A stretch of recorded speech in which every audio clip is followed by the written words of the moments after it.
Cooking is such a joy, isn't it? It's more than just putting together ingredients. It's about sharing love and creating memories. I'm Clara, and today I'd love to take you through some of my favorite recipes.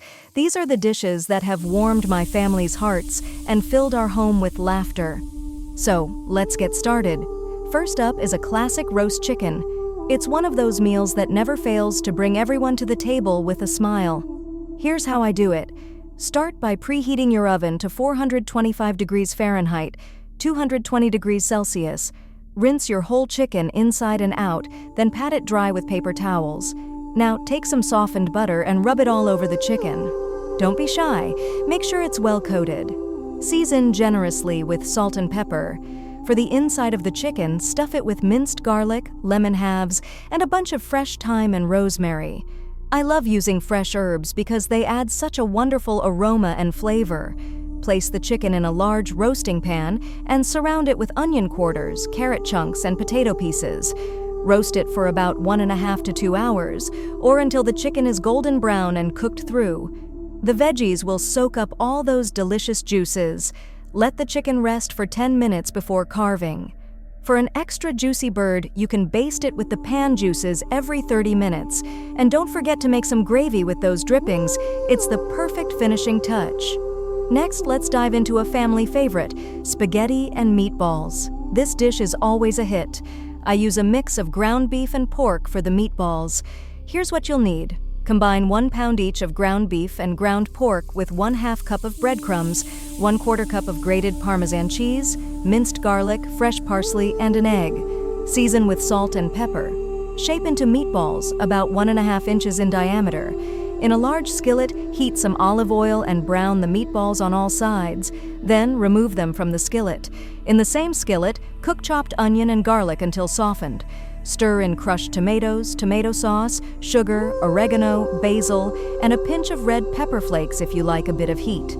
Simmer for 15 minutes, then add the meatballs back in and let them simmer for another 30 minutes. Cook your spaghetti according to the package instructions, then serve the meatballs and sauce over the pasta. Garnish with fresh basil and Parmesan cheese. For a little extra flavor, you can add a splash of red wine to the sauce. It adds a lovely depth of flavor. Now, let's move on to a holiday classic, my holiday ham. This recipe is perfect for Christmas or any special occasion. Preheat your oven to 325 degrees Fahrenheit, 160 degrees Celsius. Place your fully cooked ham in a large roasting pan. In a small bowl, mix together 1/2 cup of brown sugar, 1/4 cup of honey, 1/4 cup of Dijon mustard, 1/4 cup of apple cider vinegar, ground cloves, cinnamon, and nutmeg.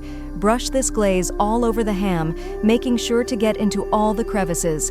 Cover the ham loosely with foil and bake it for about 1.5 to 2 hours, basting with the glaze every 30 minutes.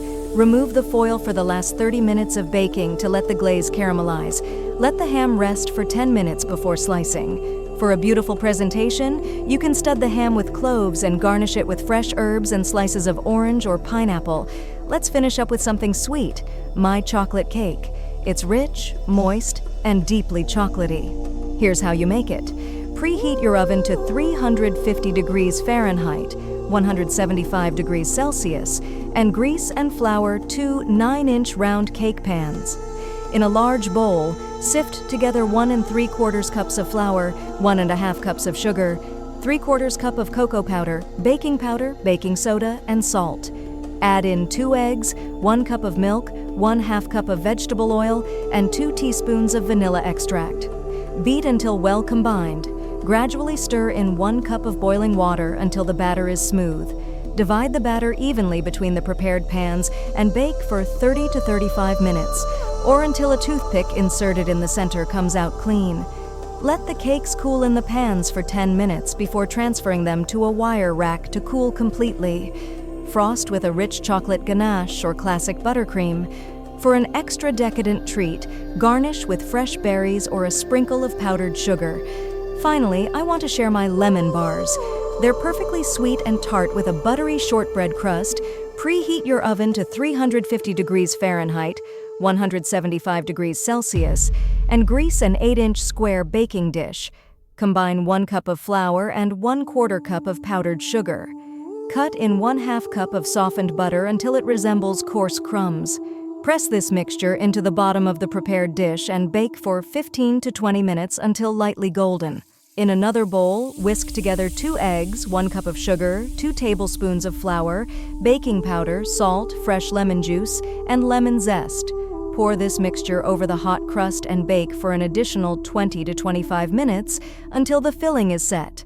Let cool completely before cutting into squares.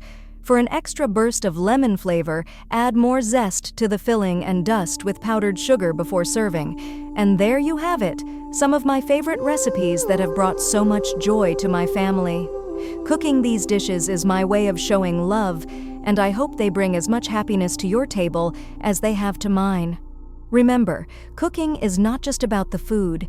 It's about the love and care you put into every meal. Enjoy every moment of it.